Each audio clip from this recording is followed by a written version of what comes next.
Recently, Elon Musk appeared on the Joe Rogan podcast and revealed some shocking information. This information proves that Bible prophecy is unfolding faster than most people realize. Are you testing on people right now? No, we're not testing on people yet, but I think we may be able to implant a Neuralink in less than a year in a person, I think.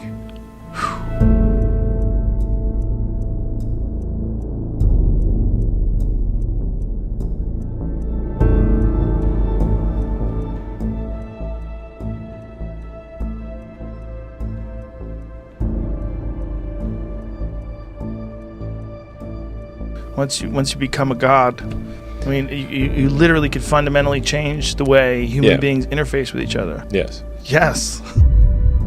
Here we are in the year 2020, and Elon Musk, said to be one of the world's smartest people, is creating technology that directly correlates with what Satan told Eve in the Garden of Eden. Genesis chapter 3, verse 5. Then your eyes shall be opened, and ye shall be as gods, knowing good and evil. Ye shall be as gods. Sound familiar? It's everywhere nowadays. From New Age theology, meditation, and astral travel, to technological advances that promise to enhance the human experience to levels straight off the pages of a science fiction novel. Except, it's no longer science fiction, it's science fact. You want to speak every language known to man? Simply download that program. In a situation like this, you would be able to it would be kind of like the Matrix. You want to speak a different language, no problem. You would just download the program. You want to connect your brain to Bluetooth devices? You replace that, say, 1-inch diameter piece of skull with a Neuralink device, and that has a battery and a Bluetooth and an inductive charger. What about uploading your consciousness to the cloud so that when you die, you'll live on through the internet? Almost all the neurons are connected to the sort of AI extension of yourself. It would just be that more of you would be in the cloud, I guess, than in your body. The Bible tells us that in the last days, people will seek death and will not find it. Revelation 9:6. In those days, men will seek death and will not find it. They will desire to die, and death will flee from them. I find it curious that Elon Musk created technology that seemingly eliminates death as a possibility to any person that's connected to it. Think about it.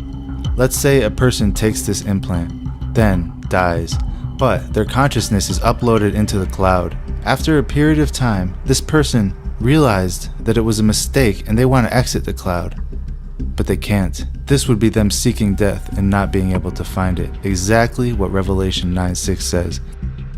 Furthermore, there's something interesting about the verse directly before it. The locusts were not given the power to kill them, but only to torment them for 5 months, and their torment was like the stinging of a scorpion. Do you think it's any coincidence that Elon Musk's neural link is implanted into the brain via a scorpion-like stinger? It's actually a robot that bears a mighty resemblance to the scorpion stinger, but we'll get to that a little bit later. So what exactly is this neural link that Elon Musk created, and how does it work? If someone ultimately does get a Neuralink installed, what will take place? Well, for version 1 of the device, it would be basically implanted in your skull. So you basically take out a chunk of skull, put the Neuralink device in there. You'd insert the electrode threads very carefully into the brain, stitch it up, and you wouldn't even know that somebody has it. To find out the details regarding Neuralink, let's head over to their website and see what it's all about. Alright, so here we are at the Neuralink website, and if you click this link here, it's going to take us to the research papers, so let's check it out. An integrated brain-machine interface platform with thousands of channels, Elon Musk Neuralink. Abstract. Brain-machine interfaces, or BMIs, hold promise for the restoration of sensory and motory function and the treatment of neurological disorders, but clinical BMIs have not yet been widely adopted, in part because modest channel counts have limited their potential.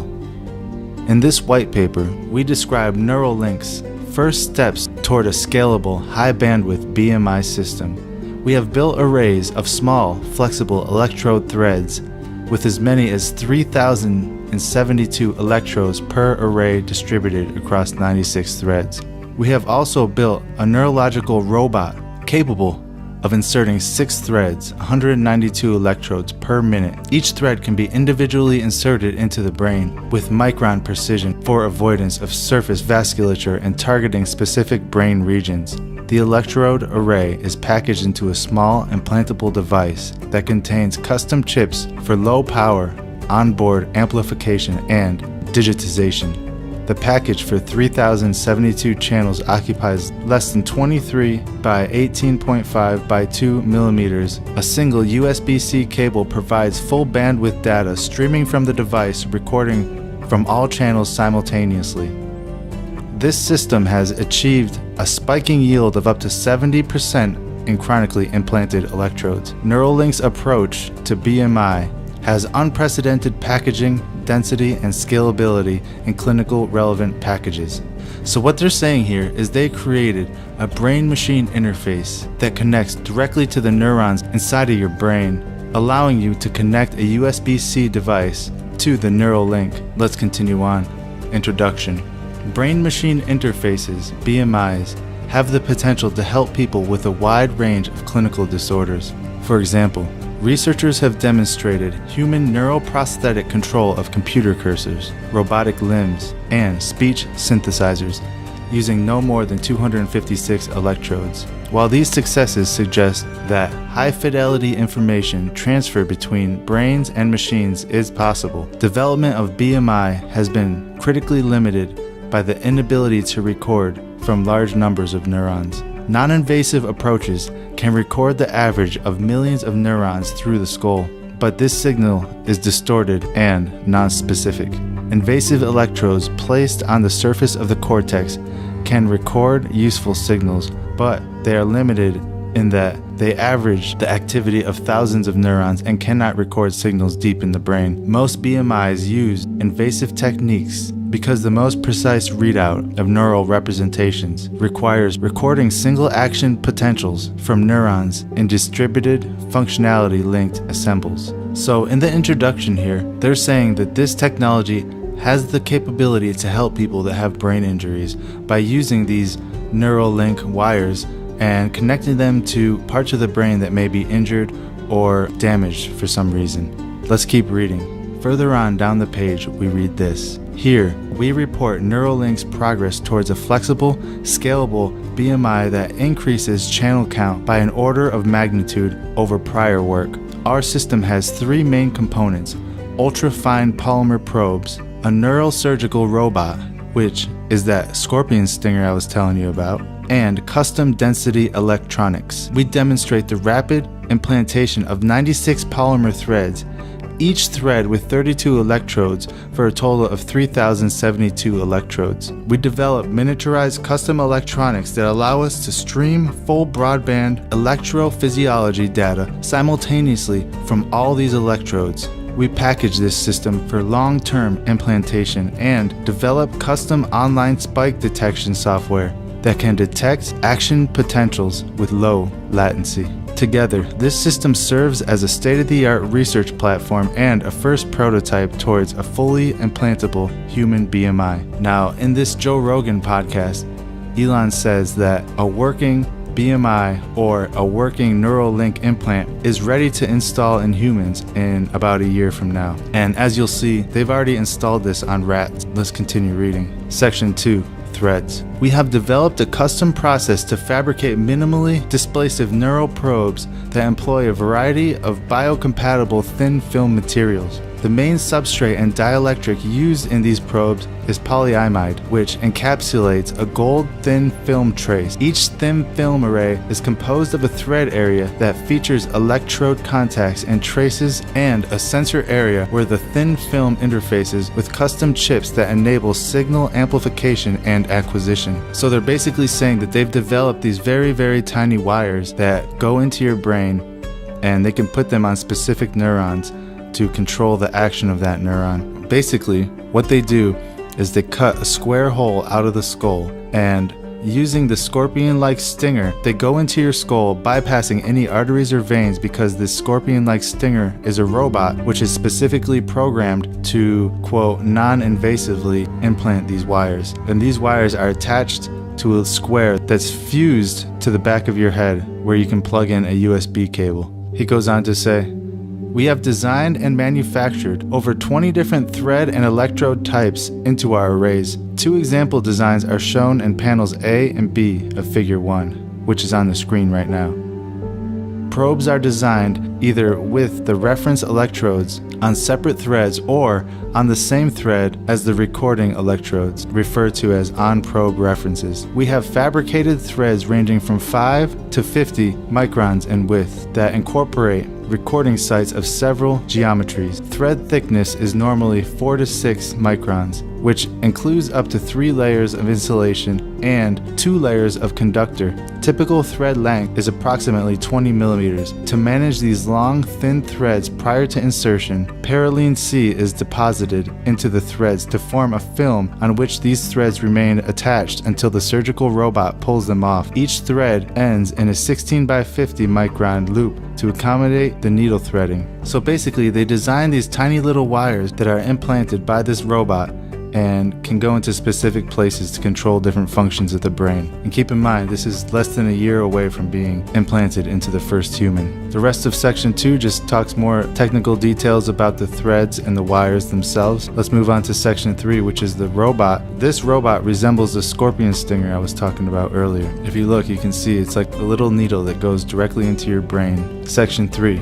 Quote, "Thin film polymers have previously been used for electrode probes, but their low bending stiffness complicates insertions.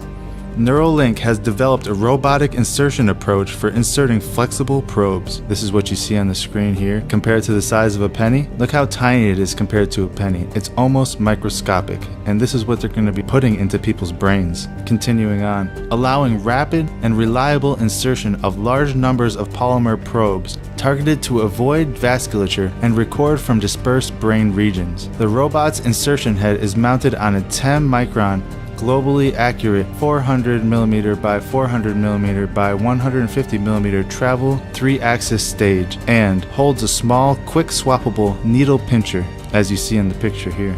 This is the actual picture of the robot. The needle is milled from a 40 micron diameter tungsten rhenium wire stock electrochemically etched to 40 microns diameter, allowing the inserted length. The tip of the needle is designed to both hook onto insertion loops for transporting and inserting individual threads, and to penetrate the meninges and brain tissues. The needle is driven by a linear motor allowing variable insertion speeds and rapid reaction accelerations. And as you can see here, here's a picture. Here's a picture of this scorpion stinger robot in action, implanting these tiny wires into a brain or a brain-like substance. There's quite a bit more technical information on this robot, but we're going to skip that and we're going to move to the next section. Section 4, electronics. Quote, "Chronic recording from thousands of electrode sites presents significant electronics and packaging challenges. The density of recording channels necessitates placing the signal amplification and digitization stack within the array assembly, otherwise the cable and connector requirements would be prohibitive.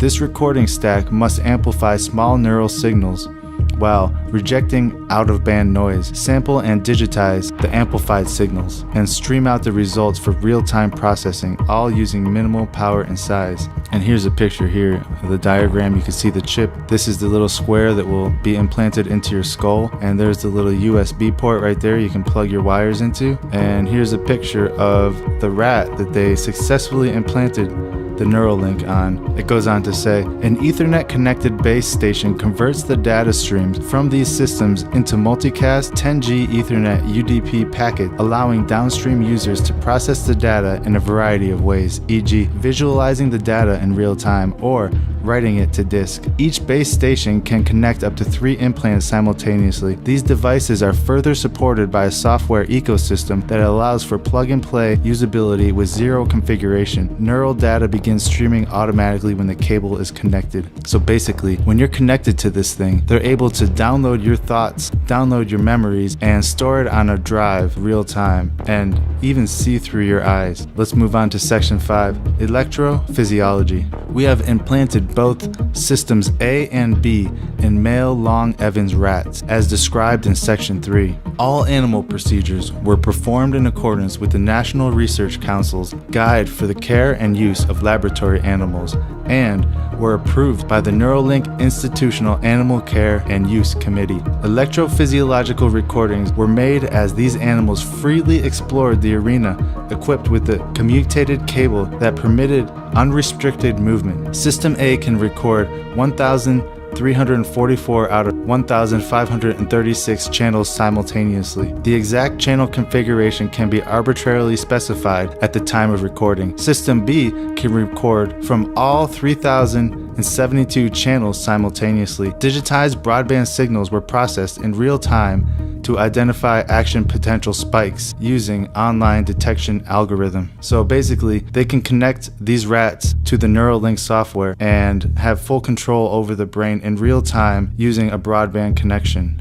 The rest of this section goes on with a lot of technical jargon that goes more into depth about these experiments with the rats. This white paper goes on in a lot more detail. If you're interested, just go to the website and click the link. You can read it for yourself. But Elon himself told us how close we are to seeing this in actual human. And some of the capabilities of this in humans are mind-blowing. Basically, it connects the brain to the internet. And the way he was talking in this Joe Rogan podcast, he was saying that eventually everybody's going to get it because it's going to make you so much better than somebody without it. So the people without it are going to be left behind. During the podcast, Joe Rogan asks where this technology will be in 10 to 25 years. And Elon's response was shocking.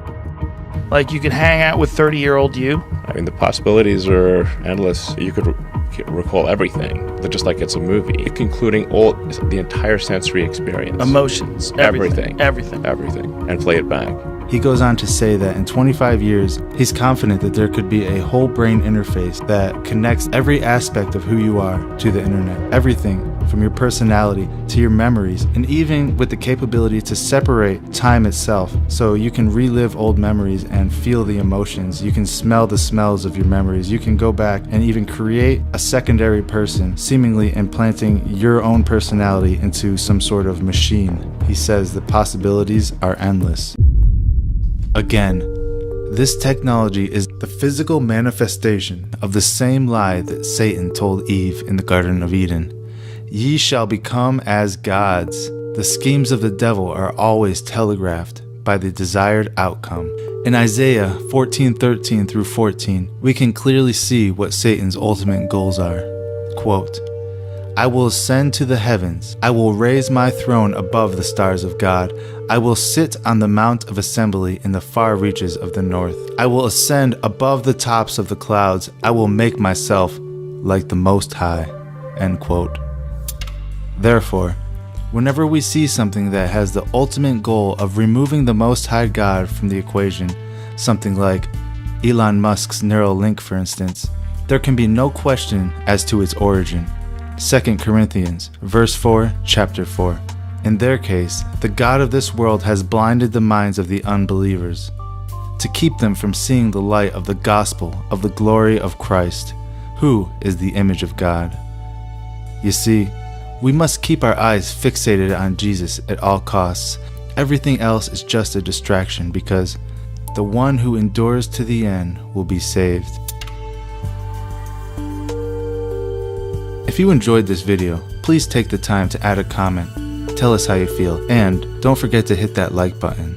And until next time, thank you all for watching. God bless you all.